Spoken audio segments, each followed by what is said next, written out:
ఏవం సతతయుక్తాయే భక్తాస్త్వాం పర్యుపాసతే ఏ చాప్యక్షరమవ్యక్తం తేషాం కే యోగవిత్తమాః మయ్యావేశ్య మనో ఏ మాం నిత్యయుక్తా ఉపాసతే శ్రద్ధయా పరయోపేతాః తే మే యుక్తతమా మతాః ఏ త్వక్షరమనిర్దేశ్యం అవ్యక్తం పర్యుపాసతే సర్వత్ర గమచింత్యం చ కూటస్థమచలం ధ్రువం.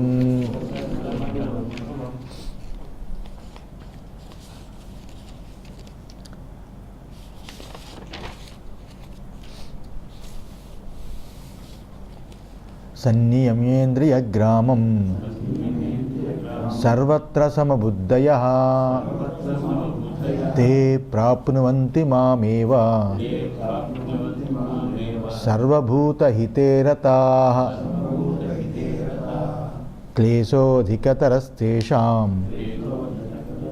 అవ్యక్తాసక్తచేతసాం అవ్యక్తా హి గతిర్దుఃఖం దేహవద్భురవాప్యతే క్లేశోధికతరస్తేషాం అవ్యక్తాసక్తచేతసాం అవ్యక్తా హి గతిర్దుఃఖం దేహవద్భిరవాప్యతే. అది అందువల్ల భగవత్ స్వరూప అయి ఉన్నవాళ్ళు జ్ఞానీ త్వామేవ మే మతం. జ్ఞాని అంటే నా ఆత్మే అని నా మతం అని భగవంతుడు 7వ అధ్యాయంలో 18వ శ్లోకంలో చెప్పాడు. అంటే భగవత్ స్వరూపమే ఉన్నవాడు అంటే సాక్షాత్తు పరమాత్మలో లీనమైన వాడు, పరమాత్మ అయి ఉన్నవాడు. అలాంటి వాడు యుక్తతముడని కానీ యుక్తతముడు కాడు అని కానీ చెప్పడానికి లేదు కదా అందే అని నేను ముగించాడు. ఇలా చెప్పి అవ్యక్తమైన అక్షరోపాసనని చూపించాడు. అలాగే సోపాధికమైన విశ్వరూప ఉపాసనని రెండింటిని చూపించాడు. చూపించి అక్షరోపాసన గురించి చెప్తున్నాడు. క్లేశః అధికతరో యద్యపి మత్కర్మాదిపరాణాం క్లేశః అధికం ఏవ క్లేశః అధికతరః తు అక్షరాత్మనా పరమార్థదర్శినాం దేహాభిమాన పరిత్యాగ నిమిత్తః అవ్యక్తాసక్తచేతసాం అవ్యక్తే ఆసక్తం చేతో ఏషాం తే అవ్యక్తాసక్తచేతసః తేషాం అవ్యక్తాసక్తచేతసాం. మరైతే క్లేశః, క్లేశః అంటే క్లేశము, క్లేశం అంటే కష్టము. అధికతరో యద్యపి కర్మాదిపరాణం క్లేశః, శ్రమ అధికంగా ఉంటుంది. అధికతరః క్లేశం అంటే శ్రమ, కష్టం. ఏదేది అక్షరోపాసన ఏదైతే ఉందో అది చాలా శ్రమతో కూడుకున్నది. ఎవరైతే మత్కర్మాదిపరాణం క్లేశ, నా కొరకే కర్మ చేసేవాళ్ళు ఏదైతే ఉందో అలాంటి వాళ్ళకి ఇది క్లేశమై ఉంటుంది. క్లేశ అధికతరం ఏవ క్లేశ, వాటి యందు నిమగ్నమై ఉన్న వాళ్ళకి కూడా క్లేశం అధికమే. వాటి యందు నిమగ్నం అంటే విశ్వరూప ఉపాసన క్లేశమే, అక్షరోపాసన క్లేశమే. అయితే అక్షరోపాసన అధికతరమైన క్లేశము అని అర్థం. మత్కర్మ, నా కోసం కర్మ చేసేవాడు, మత్కర్మ మత్కృతు మద్భక్త అని అన్నాడు కదా. అది ఇక్కడ మత్కర్మాదిపరాణం క్లేశ.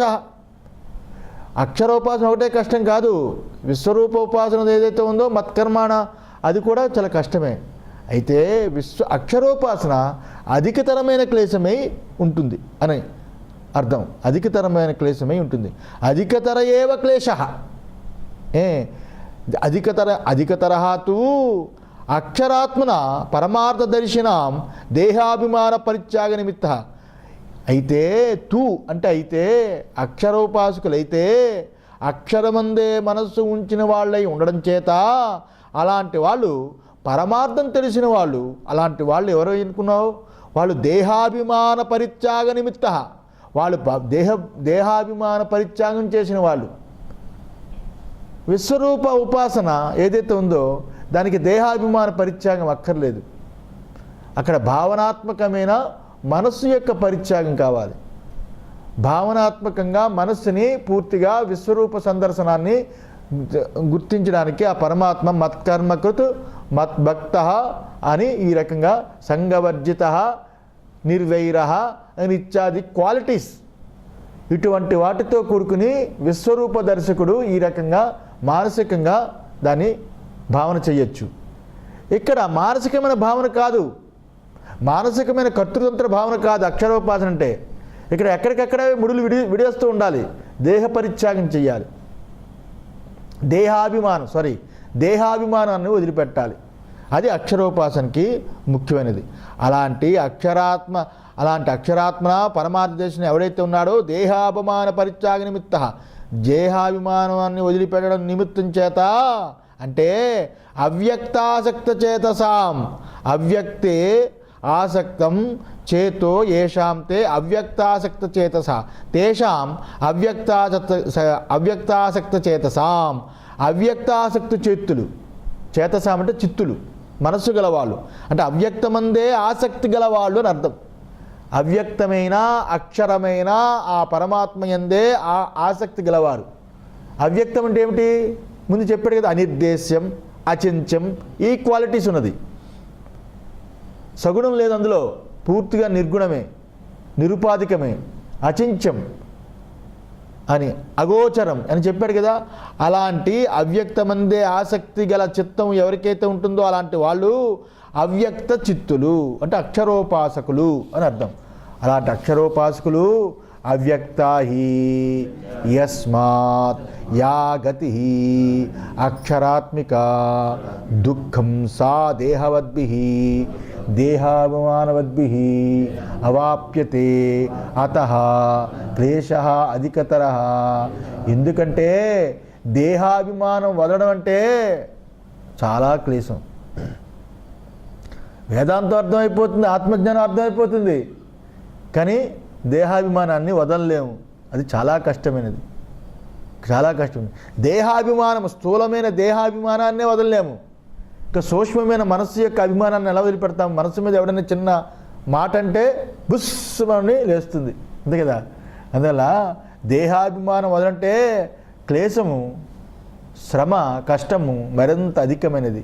అందులో అక్షర స్వరూపమైన అవ్యక్తాన్ని గతి ఏదైతే ఉందో ఆ గతి దేహాభిమానం గలవాళ్ళు ఎవరైతే ఉన్నారో అలాంటి దేహాభిమానం గలవాళ్ళకి దుష్ప్రాప్తం, వాడికి ప్రాప్తవడము చాలా కష్టము.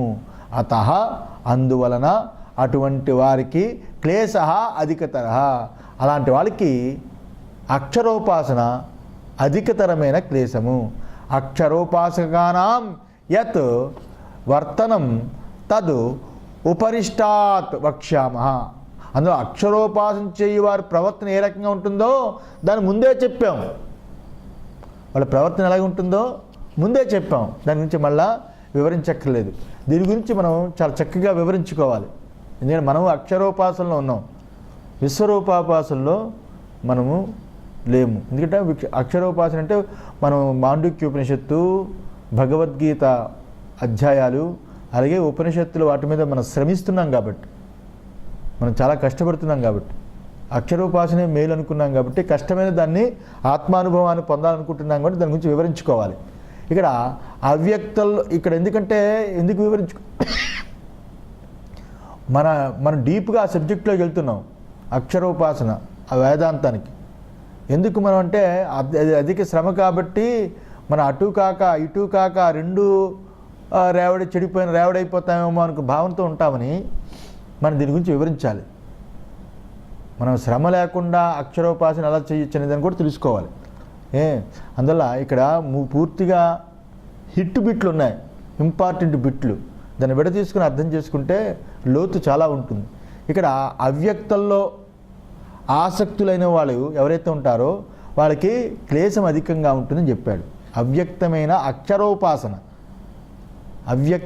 అక్షరోపాసన యందు ఎవరికైతే ఆసక్తి ఉంటుందో అలాంటి వాళ్ళకి క్లేశము అధికంగా ఉంటుందని చెప్పాడు. ఎందుకంటే దేహవంతులు ఎవరైతే ఉంటారో, దేహవంతులు అంటే దేహము నేను అనుకున్న దేహవంతులు ఎవరైతే ఉంటారో అలాంటి వాళ్ళకి అవ్యక్త గతి చాలా కష్టంగా లభిస్తుంది. అవ్యక్త గతి చాలా కష్టమైపోతుంది. దేహమే నేను అనుకున్న వాళ్ళకి. ఇక్కడ భగవంతుడు అత్యంత స్పష్టంగా విశ్వరూపోపాసన సులభంగా చూపించాడు. 11వ అధ్యాయంలో చాలా సులభంగా చూపించాడు. కర్మ అన్నీ కూడా చేయమన్నాడు. మత్కర్మకృతు చెయ్యను, నువ్వు కర్మ చెయ్యి, వదిలిపెట్టకు. మత్కర్మకృతు, నా కోసం కర్మ చెయ్యి. నువ్వు ఆరాధించు, నన్నే ఆరాధించు. పెళ్ళాన్ని ఆరాధించకు, పిల్లల్ని ఆరాధించకు, బంధువులను ఆరాధించకు, డబ్బును ఆరాధించకు. అభిమానం అనేదే ఆరాధన. ఆరాధన అంటే అది మళ్ళీ గంటను పువ్వును ఉండాలనుకోవద్దు. ఆరాధన అంటే మనసులో వాళ్ళ యందు ప్రేమ, అభిమానం. ఆ అభిమానం నా యందు పెట్టు అని అర్థం. నిర్వైరహ అని చెప్పి నా మీదే పెట్టింది కాబట్టి వీళ్ళందరూ తుచ్చులు నీచులు, దేవుడు ఒక్కడే ఉన్నాడు అని కాదు. ఎవరి మీద వైర్యం పెట్టుకోకు. అందరిలోని ఆ విశ్వరూప దర్శనం చూపించాను కాబట్టి విశ్వరూపుడైన నేనే అందరిలో ఆత్మగా ఉన్నాను అనుకో అని సులువుగా చేసిన పనిని ఆయన యందు పెట్టమన్నాడు. ఇక్కడ అలా కాదు, ఆయన యందు అనడానికి ఆ వస్తువు తీశాడు. అది అక్షరోపాసన, అవ్యక్తోపాసన. ఆయన నిర్దేశం కానివాడు ఇక్కడ. అక్కడ నిర్దేశం అవుతాడు, అక్కడ వ్యక్తం అవుతాడు, ఇక్కడ అవ్యక్తుడు అవుతాడు. అందువల్ల ఇక్కడ చాలా కష్టం అవుతుంది. మనం ఇంత వేదాంతం విన్నాం కాబట్టి మనకి దేహాభిమానం ఉందనుకోవడం పొరపాటు. నాకు తెలిసి మనకి దేహాభిమానం ఉండదు. మనకంటే మీకు కూడా, విన్న వాళ్ళకి కూడా దేహాభిమానం ఉండదు. మనకి మనసు యొక్క క్షోభ ఉంటుంది, కానీ కొంచెం సాధన ఇంకా తక్కువైంది కాబట్టి ఇంకా శరీరమే నేను అనుకునేంత దౌర్భాగ్యపు స్థితిలో మనం ఉండం. శరీరం దాటి మనసు వరకు వచ్చి ఉంటాం. అయితే మనకి ఇది అవసరం. అయితే దేహాభిమానవంతుడికే చాలా కష్టంగా లభిస్తుందని చెప్పాడు.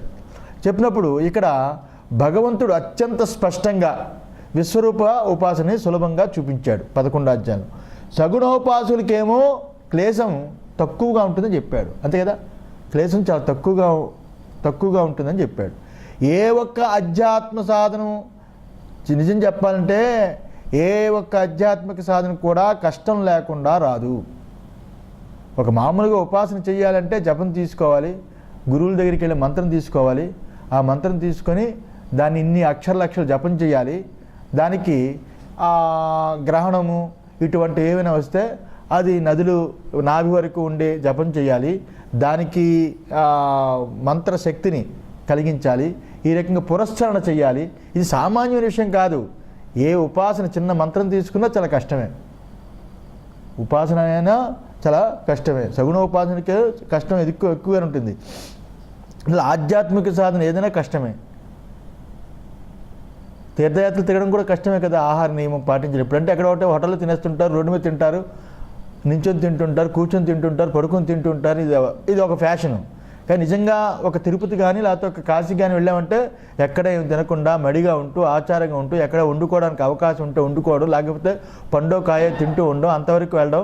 అక్కడికి వెళ్ళి ముందు గంగా స్నానం చేయడం, తర్వాత విశ్వేశ్వర దర్శనం చేసుకోవడం, తర్వాత వంట పెట్టుకోవడం, మడిగా తినడం, ఇదంతా కాయక్లేశం.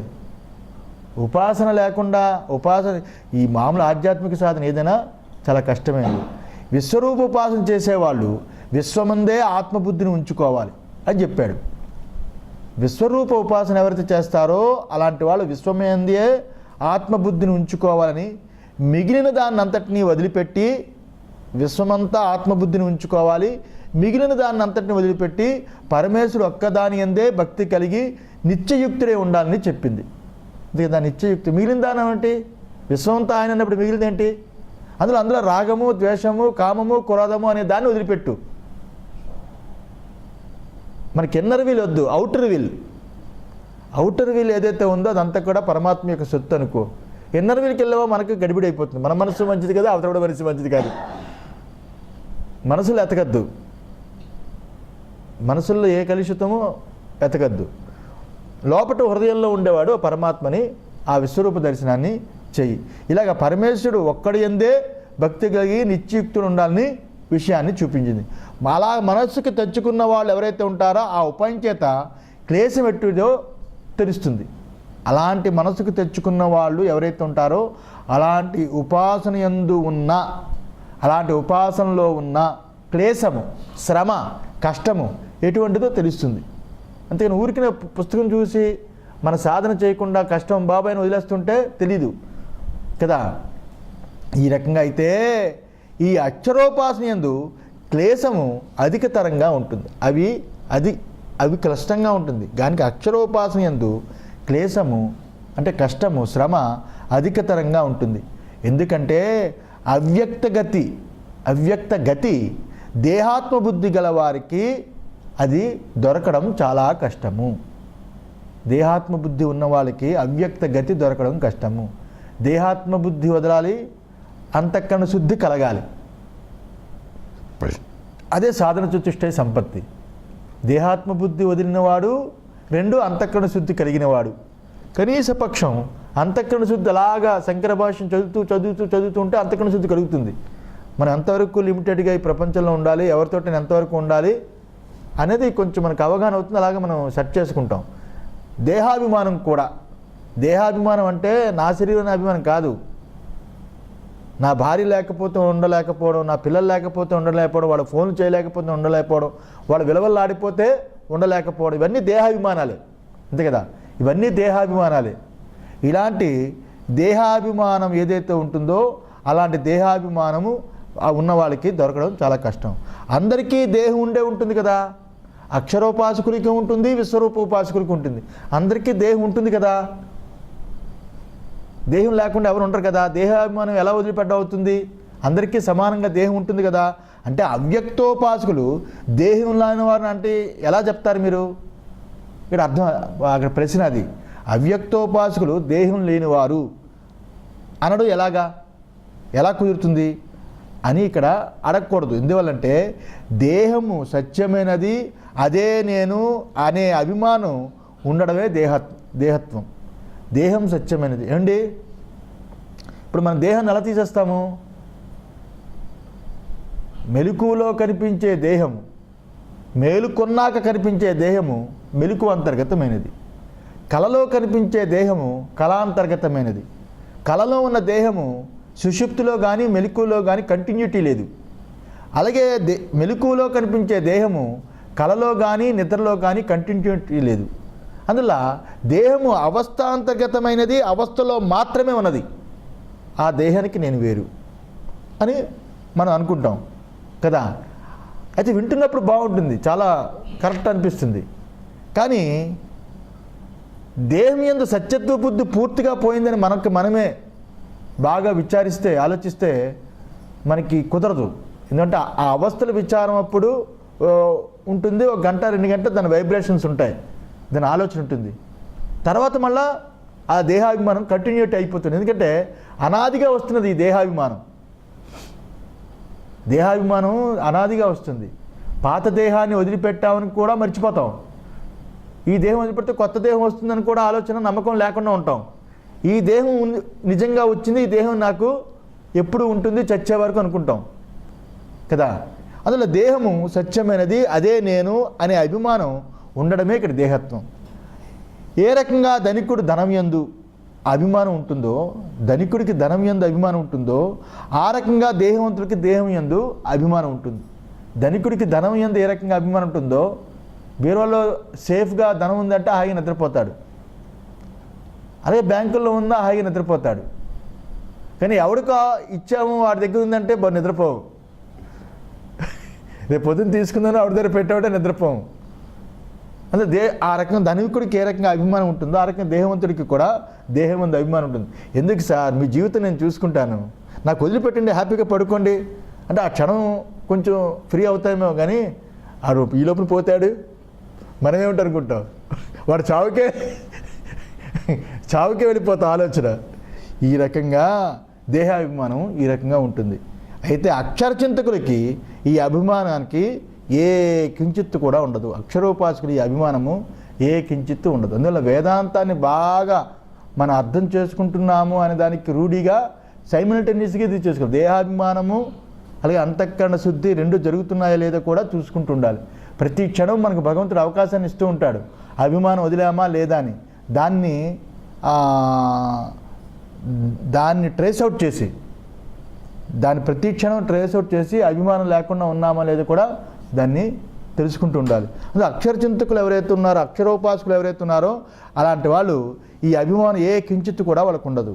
ఎందుకంటే వారికి దేహము అసత్యమని, తాము దానికన్నా మిక్కిలి విలక్షణమైన స్వభావంతో కూడుకున్న వాళ్ళమని. ఎందుకంటే దేహం అంటే అనృతము, జడము, దుఃఖము. దానికి విలక్షణమైన స్వరూపం ఏంటి? సత్యము, జ్ఞానము, అనంతము మన స్వరూపము. దానికి దీనికి సంబంధమే లేదు. అనంతమైన స్వరూపం నాది, కించిత్ స్వరూపము ఈ శరీరాన్ని. ఈ శరీరం నేను అనుకుంటాము. జాగ్రత్త అవస్థ మెలకువంతా నా శరీరం అయినప్పుడు కించిత్ ఈ జాగ్రత్తలో ఉన్న ఈ చిన్న శరీరం నేనని ఎలాగనుకుంటాము? అందులో ఆ విశ్వరూప ఉపాసన, లేకపోతే వైశ్వానుడు ఉపాసన, లేకపోతే వైశ్వానుడు భావన గట్టిగా ఉందనుకోండి. వైశ్వానుడు అయినప్పుడు ఆ వైశ్వానుడి చేతిలో ఇది ఒక వెంట్రుక, ఈ శరీరం. వెంట్రుకలు ఊడిపోయినా, నకలు ఊడిపోయినా మనకేంటి నష్టం? ఆ రకంగా భావన వాళ్ళకు ఉంటుంది కాబట్టి, తాము దానికంటే మిక్కిలి విలక్షణ స్వభావం కలవాళ్ళమని అనుకుంటారు కాబట్టి, అలాంటి జ్ఞానం చేత ఉండడం చేత వాళ్ళ అక్షరోపాసకులు ఇబ్బంది ఉండదు. ఇక్కడ పరమార్థ విచారణ చేయడం చాలా అవసరం.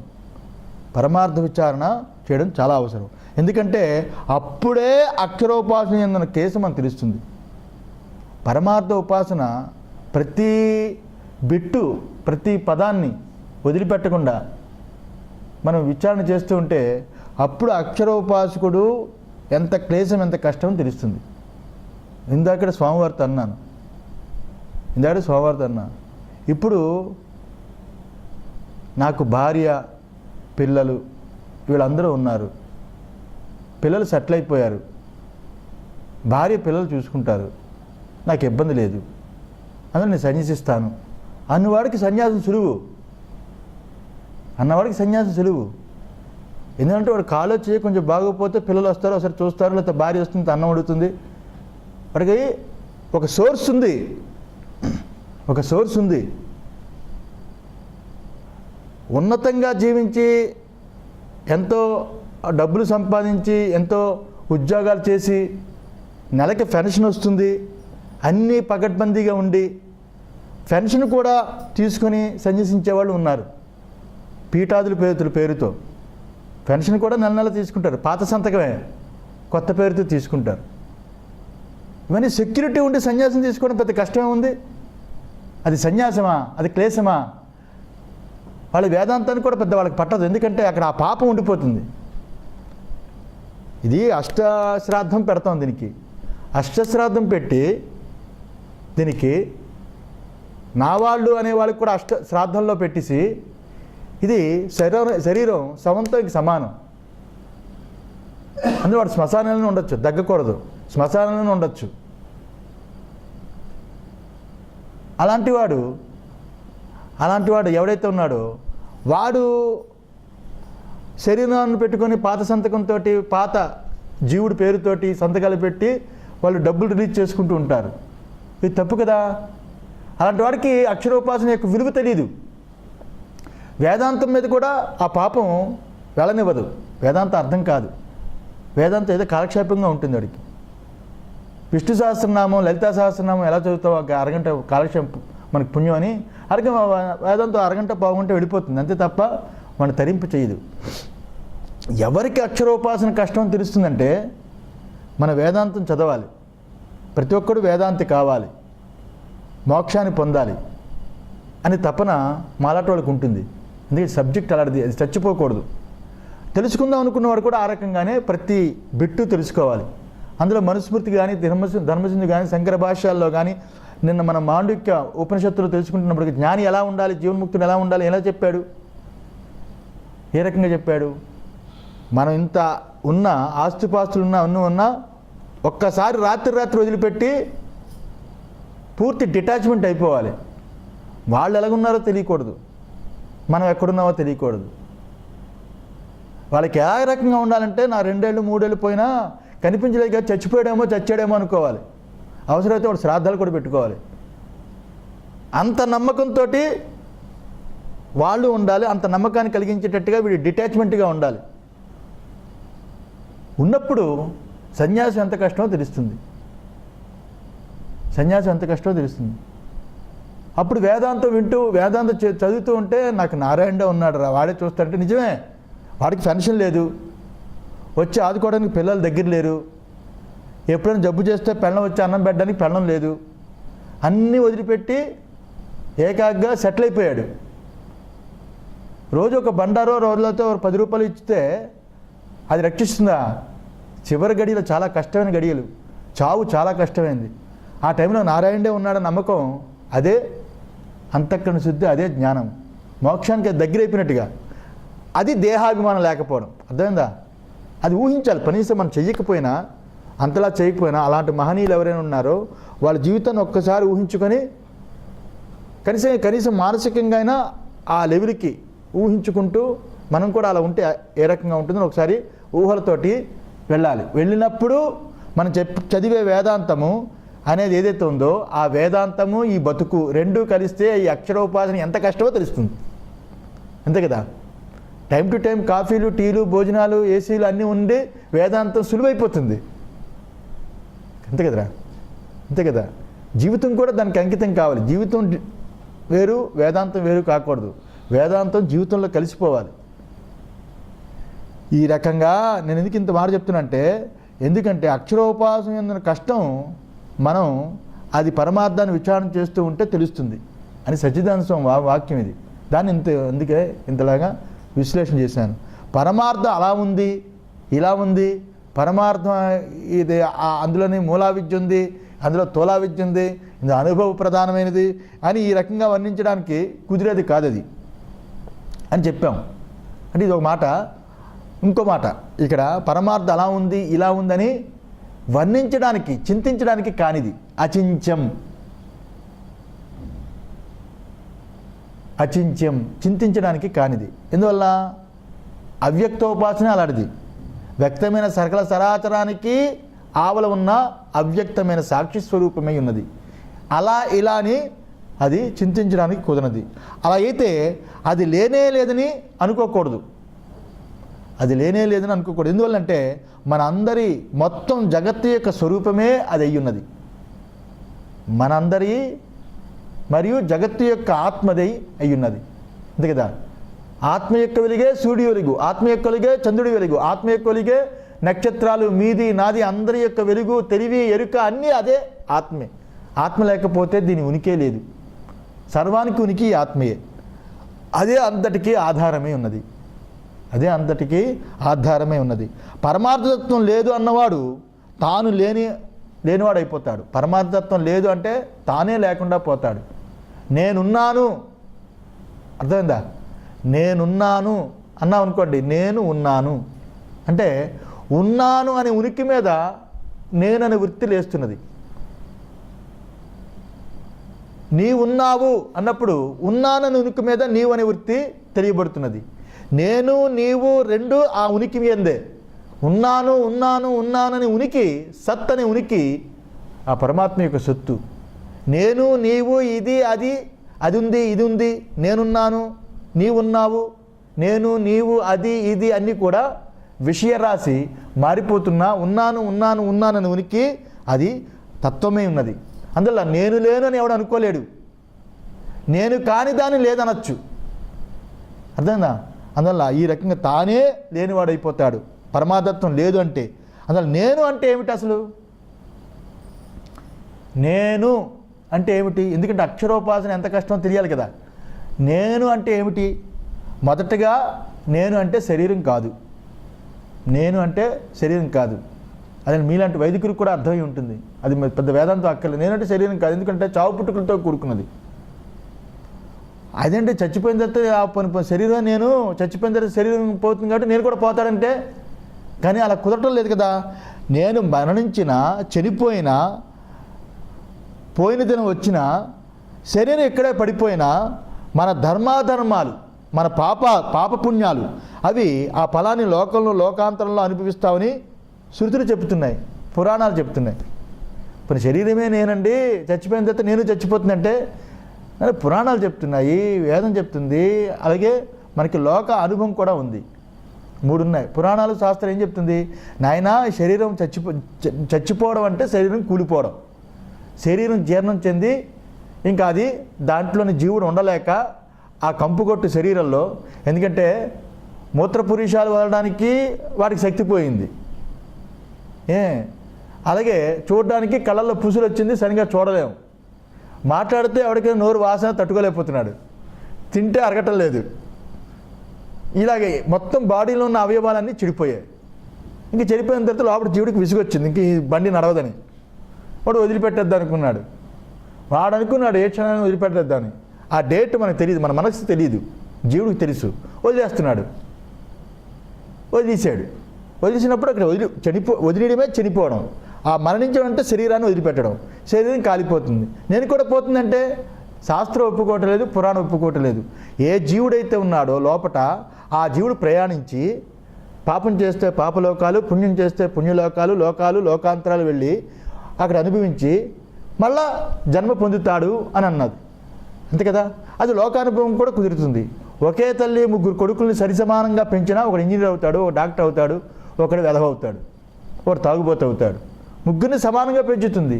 అంటే వాడు తెచ్చుకున్న జీవుడు ఆ ఆలోచనలు, ఆ వాసనలు ఏవైతున్నాయో ఆ వాసన రూపకంగానే వాడు జీవిస్తున్నాడు. కాబట్టి పూర్వజన్మ వాసనలు అనే దానికి ప్రమాణం ఉంది. అలాగే ఎన్నో పాఠం కాబట్టి ఎక్కువ చెప్పలేము. ఇది పూర్వజన్మ వాసనలు అని చెప్పడానికి ప్రమాణం, లౌకిక ప్రమాణం ఉంది, శాస్త్ర ప్రమాణం ఉంది. అందులో ఇక్కడ శరీరం ఇక్కడ పడిపోయినా ఈ పాపపుణ్య ఫలాలు ఏవైతే ఉన్నాయో అది లోకాంతరం ముందు అనుభవిస్తామని చెప్పినట్లు కూడా అవుతుంది. నా శరీరం చిక్కిపోయింది, నా శరీరం పుష్టిగా ఇప్పుడుంది అని అనుకుంటాం కదా లోకల్లో. నా శరీరం చిక్కిపోయింది, నా శరీరం పుష్టిగా ఉందని. అప్పుడు నేను శరీరం కంటా వేరని అప్పుడే అర్థమవుతుంది. చచ్చిపోయిన తర్వాత అక్కర్లేదు. పోనీ బ్రతికుండగానే నా శరీరం కొంచెం చిక్కిందండి ఈ మధ్య కొంచెం, ఎందుకంటే నిద్ర అది తక్కువైంది అంటాం. అంటే శరీరం కంటే నేను వేరు కదా. నా శరీరం అంటే నేను శరీరం అనం. నా శరీరం బలిష్టంగా ఉందండి ఈ మధ్య, ఎక్సర్సైజ్ బాగా చేస్తున్నాను అంటే నేను శరీరం బలిష్టంగా ఉందని అనం, నా శరీరం అంటాం. ఏది నాదో ఆ నాది కంట నేను వేరుగా ఉంటాను. నేను నాది కదా, నాది కంట వేరుగా ఉంటాం. ఈ రకంగా విచారించినా ఇప్పుడే ఇక్కడే శరీరానికి కంటే నేను వేరని తెలుస్తుంది. చచ్చిన తర్వాత విచారించినా శరీరం కంట నేను వేరని తెలుస్తుంది. ఈ రకంగా ఇంద్రియాలు, మనస్సు, బుద్ధి అన్నిటికీ తెలియాలి. వివరించినా ఎక్కువగా పర్వాలేదా? ఇంద్రియాలు, మనస్సు, బుద్ధి అన్నిటినీ ఈ రకంగానే తెలియాలి. నా ఇంద్రియం కన్ను పోయిందనుకోండి, నా కన్ను పోయిందంటాం, నేను కన్ను పోయిందని అనం. అలాగే ఇంద్రియాలన్నీ, మనసు, నా మనసు బాగోలేదండి అంటాం, నేను మనసు బాగోలేదు అనం కదా. మనం వాటిని ఉపయోగించుకున్నప్పుడు అదే మనలో ఉన్న ఎక్కువ మోసపూరితమైన జీవితం. మనం ఉల్లాసంగా ఉన్నప్పుడు మనసు అయిపోతాం. మనసే నేను, నేనే మనసు అంటాం. నువ్వే నేను, నేనే నువ్వు, లేకపోతే ఈ జగత్తే లేదనే భావంతో ఉంటాం. మనసు బాగోలేదనుకోండి, మనకి నెగిటివ్ వార్త ఏదైనా ఇచ్చింది అనుకోండి, మనసు నెగిటివ్ వార్త కానీ నెగిటివ్ ఆలోచన కానీ, నా మనసు బాగోలేదంటాం. వెంటనే మనసును విడదీసేస్తాం. అంత మనకి స్వార్థం ఎక్కువ. పరాయి వాళ్ళని పెడితే నీకు పరాయివాడు ఉపయోగపడితే దగ్గరికి లాక్కుంటాం, ఉపయోగపడిపోతే దూరం ఉంచేస్తాం. మన పరాయివాడి వరకే అలాగక్కర్లేదు, మన ఇంద్రియాల దగ్గరికే కన్ను బాగా కనిపించింది అనుకోండి, నేను కన్ను అయిపోతాం. నా దృష్టి సూర్యుడి దృష్టి, నా దృష్టి లేకపోతే సూర్యుడికి కూడా వెలుగు లేదు అంటాం. సూర్యుడు వెలుగొందుతున్నాడంటే, సూర్యుడు కనిపిస్తున్నాడంటే నా కన్ను చేతనే అంటాం. మామూలుగా ఆ దృష్టి అయిపోతాం. కన్ను బాగోలేదనుకోండి, నా కన్ను బాగోలేదు అంటాం. నా కన్ను బాగోలేదు అంటే కన్నుని వేరు చేస్తాం, మనసును వేరు చేస్తాం, మన దేహాన్ని వేరు చేస్తాం. ఇలాగా ఈ రకంగా ఇంద్రియాలు, మనస్సు, బుద్ధిని విచారించినా దేహం నాకంట అన్యమో, ఏ రకంగానో ఇంద్రియాలు, మనస్సు, బుద్ధి అన్నీ నాకంట అన్యము. ఇవన్నీ నాది అనే బుద్ధికి విషయమై ఉన్నాయి. వీటిలో హెచ్చుతగ్గులు కూడా ఉంటాయి కదా. మనసుకి ఇచ్చే ప్రాధాన్యత దేనికి ఇవ్వం. మనసు మీద ఎవడైనా ఒక్కసారి ఇలాగ రింగు కొట్టాడు అనుకోండి, తట్టుకోలేము. శరీరం మీద ఇలాగనే ఎరా అని అన్నాను అనుకోండి, తట్టుకుంటాం. ఓ దెబ్బని కొడతాం, లేకపోతే వాడు ప్రార్థనకు పోతాడు అనుకుంటాం. మనసు మీద దెబ్బ కొడితే వదలలేం కదా. ఈ రకంగా వీటిలో హెచ్చుతగ్గులు కూడా ఉంటాయి. కళయందు మరి ఇంత దేహము, ఇంత ఇంద్రియాలు, ఇంత అభిమానాలు ఇవన్నీ కళలో ఏమవుతాయి? మాయమైపోతాయి కదా. అక్కడ కళలో మాయమైపోతాయంటే ఎలా ఉంటుంది? దేహాభిమానము, అర్థం చేసుకోండి, దేహాభిమానము, ఇంద్రియ అభిమానము, మనస్సు యొక్క అభిమానము, ఈ 3 అభిమానాలు పట్టుకొని బుద్ధి కళలో వాసనారూపకంగా ఉంటుంది. అంతే కదా. 3 అభిమానాలు పట్టుకొని కళలో వాసనారూపకంగా ఉంటుంది. వాసనారూపకంగా ఉంటుంది కాబట్టి బుద్ధి హ్యాపీగా కళలో కూడా ఎంజాయ్ చేస్తూ ఉంటుంది. స్వైర విరాహం, అంతే కదా, బాగా సంచరిస్తూ ఉంటుంది. నా భార్యా పిల్లలు సేఫ్గా ఉన్నారు అన్నప్పుడు సినిమా హాల్కో లేకపోతే బీచ్కో వెళతాం. వాళ్ళ కష్టాలు ఉంటే వాళ్ళు వదిలిపెట్టి వెళ్తావా? వెళ్ళం కదా.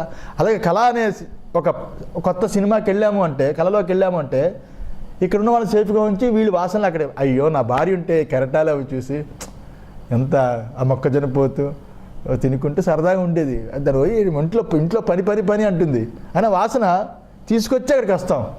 కొత్త ఏరియాకి వెళ్ళినా ఆ వాసన తీసుకొచ్చి వస్తాం. కానీ వాసనలు వదిలిపెట్టి ఒక విలక్షణంగా రాము, అంతే కదండి, విలక్షణంగా రాము. ఆ రకంగా కళలో దేహేంద్రియాదులు వదిలిపెట్టిన అక్కడ మాయమైన వాసనారూపకంగా కళలో ఉంటుంది. గాఢ నిద్రలో ఆ వాసనలు లేవు, ఈ దేహేంద్రియాలు లేవు, రెండూ కనబడడం లేదు, రెండూ ఉండడం లేదు. అయితే నేను అవన్నీ నేను అనేది ఎంత మార్పు చెందినా, కనబడి మరుగైపోయినా అది ఉండే తీరుతుంది. గాఢ నిద్రలో మరుగైపోతుంది, కళలో వాసనారూపకంగా కనిపిస్తుంది, మెలకువలో స్థూలంగా ఉంటుంది. ఈ రకంగా ఉన్నప్పటికీ అది ఉండే తీరుతుంది, అది పోదు, ఉండే తీరుతుంది. ఒక్క ఆత్మజ్ఞాని దాన్ని గట్టిగా విచారిస్తే దీని బతుకెంత, దీని జీవితం ఎంత, దీని ఎంతవరకు దీనికి లిమిటేషను అని దాన్ని విచారించి